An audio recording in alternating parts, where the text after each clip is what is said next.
Kira-kira ada kejutan apa ya di hari esok tanggal 11 Oktober tahun 2021? Nah, besok tanggal mulai 11 Oktober ini memang ada pencairan untuk bantuan sosial dari pemerintah. Nah, para KPM-PK khususnya silahkan dicek lagi saldo bantuan yang Anda dapatkan, jumlah bantuannya. Nah, karena ada hal yang harus Anda lakukan dan berikut adalah 3 kategori atau kriteria KPM-PKH yang akan dicairkan terlebih dahulu bantuan PKH-nya. Nah, kira-kira di daerah mana, bank apa, dan kategori KPM seperti apa yang akan dicairkan terlebih dahulu di tahap 4 ini? Simak video ini sampai akhir, jangan kemana-mana, kita intro dulu. Assalamualaikum warahmatullahi wabarakatuh. Salam sejahtera, shalom, om swastiastu, namo buddhaya, salam kebajikan. Sobat YouTube, kembali lagi di channel saya, Sukron Channel.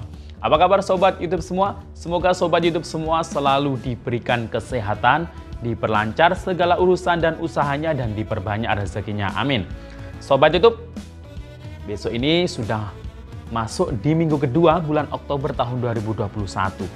Nah, kira-kira ada kejutan apa ya? Mulai besok tanggal 11 Oktober, nah ini akan ada bantuan dari pemerintah yang cair mulai besok. Nah, para KPM-PKH khususnya silakan dicek kembali ya saldo bantuan Anda untuk saldo bantuan PKH. Dan ada sesuatu hal yang harus Anda lakukan. Nah, ini sebelum pencairan PKH ini di tahap 4 yang rencana akan dicairkan bulan Oktober ini. Nah, berikut 3 kriteria KPM PKH yang kemungkinan ini akan dicairkan terlebih dahulu untuk bantuan PKH tahap 4. Nah, sebelum kita lanjut, silahkan yang baru bergabung di-subscribe dulu channel ini dan ditekan tombol loncengnya agar Sobat YouTube semua mendapatkan pemberitahuan video terbaru dari Sukron Channel. Dan jangan lupa di-share di berbagai media sosial dan di-like apabila Sobat YouTube suka dengan video. Oke Sobat YouTube, kita lanjutkan pembahasan pada video kita kali ini. Nah, mulai besok, ini hari Senin, ini sudah memasuki minggu kedua bulan Oktober tahun 2021. Tepatnya di tanggal 11. Nah, kira-kira ada kejutan apa mulai besok? Ini untuk para KPM, PKH maupun mungkin KPM BPNT.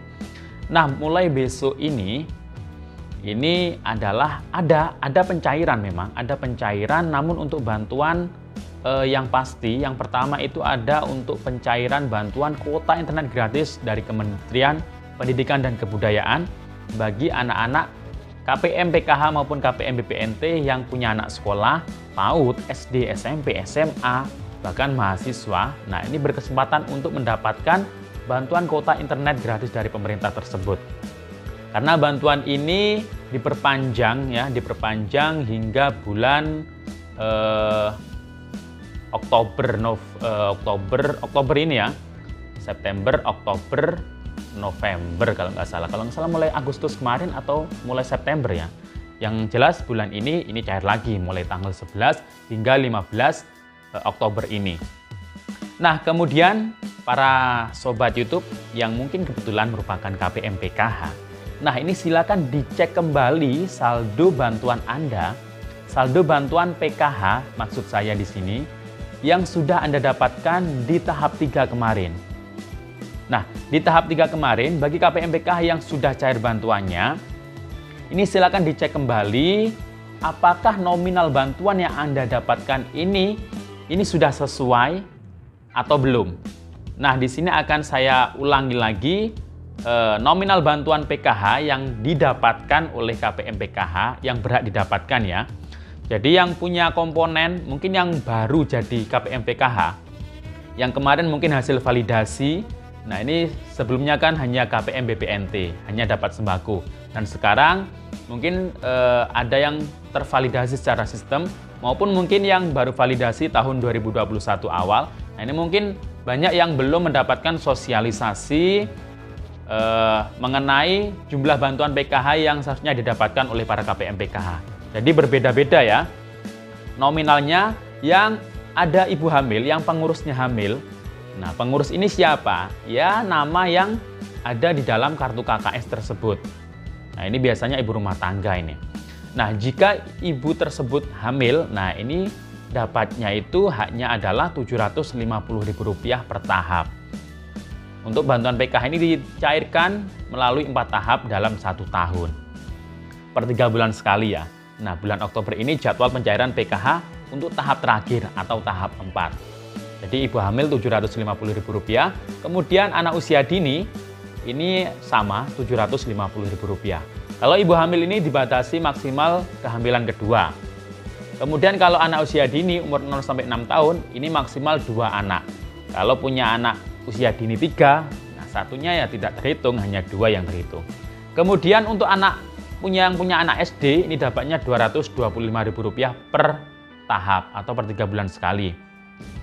Anak SMP Rp375.000 per tahap. Kemudian anak SMA Rp500.000 per tahap.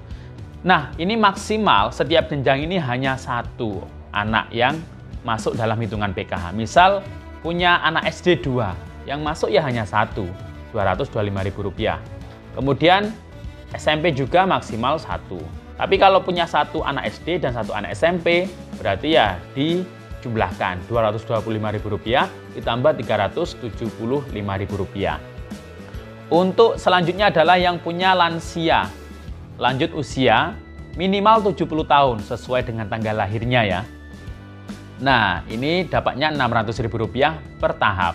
Kemudian disabilitas berat adalah Rp600.000 per tahap. Nah, jadi kalau dalam satu keluarga ini maksimal ini hanya 4 komponen. Misal yang paling banyak itu punya 2 anak usia dini, kemudian 1 anak SMA dan 1 orang lansia misal. Ini mengurus orang tua misal. Jadi hanya 4 ini. Jika ada anak SMP juga, nah SMP-nya ini tidak terhitung. Jadi yang terhitung ya nominal terbesar. Jadi bisa sampai 2,6 jutaan mungkin ya kalau di total, kalau punya 4 komponen. Nah, ini masuk semua. Kalau ada 5 komponen, yang 1 ya tidak masuk. Nah, itu ya Sobat YouTube. Nah, jika ada salah satu komponen yang tidak masuk hitungan PKH, misal kemarin punya anak SD 1, anak usia dini atau balita 1. Jika kemarin tahap 3 hanya dapat Rp225.000, nah ini yang Rp750.000 ini berarti anak usia dini atau balitanya ini belum masuk di sistem PKH. Nah, ini KPM PKH harus segera melaporkan ke pendampingnya.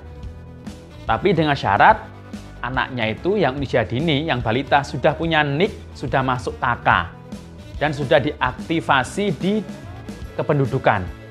Nah, ini segera laporkan ke pendamping PKH, bisa mulai besok ya, hingga terakhir tanggal 14 Oktober ini.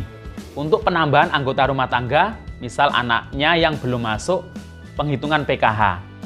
Nah, ini silakan segera dilaporkan, karena setelah tanggal 14, ini untuk pelaporannya yang dilakukan pendamping untuk melaporkan secara online ke pusat, ini sudah tidak ada lagi atau ditutup ya setelah tanggal 14. Jadi segera dilaporkan mulai hari ini atau mungkin besok ke pendampingnya masing-masing jika mendapati atau merasa bantuannya itu kurang sesuai dengan jumlah komponen yang dimilikinya. Nah, itu ya Sobat YouTube. Kemudian untuk bantuan PKH tahap 4 ini, nah ini semoga, saya juga berdoa semoga saja mulai minggu kedua ini, mulai besok kan sudah memasuki minggu kedua. Saya berharap mulai minggu kedua ini sudah mulai ada pencairan PKH tahap 4, entah itu termin 1 atau termin 2. Nah, 3 kriteria KPM PKH yang nanti kemungkinan akan dicairkan terlebih dahulu adalah yang pertama, KPM PKH yang sudah eligible dan komitmen hasil final closing yang dilakukan para pendamping PKH terakhir tanggal 10 Agustus kemarin. Yang kedua adalah yang sudah masuk SK pencairan PKH tahap 4 ini. Nah, tahap 4 ini apakah dicairkan beberapa termin? Misal di termin pertama masuk SK, ya kalau tidak ada di SK termin pertama tahap 4, nanti bisa menunggu di termin berikutnya. Kemudian yang ketiga, kriteria ketiga adalah KPM PKH yang datanya NIK-nya ini sudah valid di DTKS dan valid dengan Dukcapil. Nah, ini kalau belum valid atau mungkin kemarin baru divalidkan, ya kemungkinan akan dicairkan di gelombang berikutnya atau termin berikutnya. Jadi ketiga kriteria itu ya yang nanti akan dicairkan terlebih dahulu. Demikian info dari saya, sampai jumpa di video saya selanjutnya. Wassalamualaikum warahmatullahi wabarakatuh.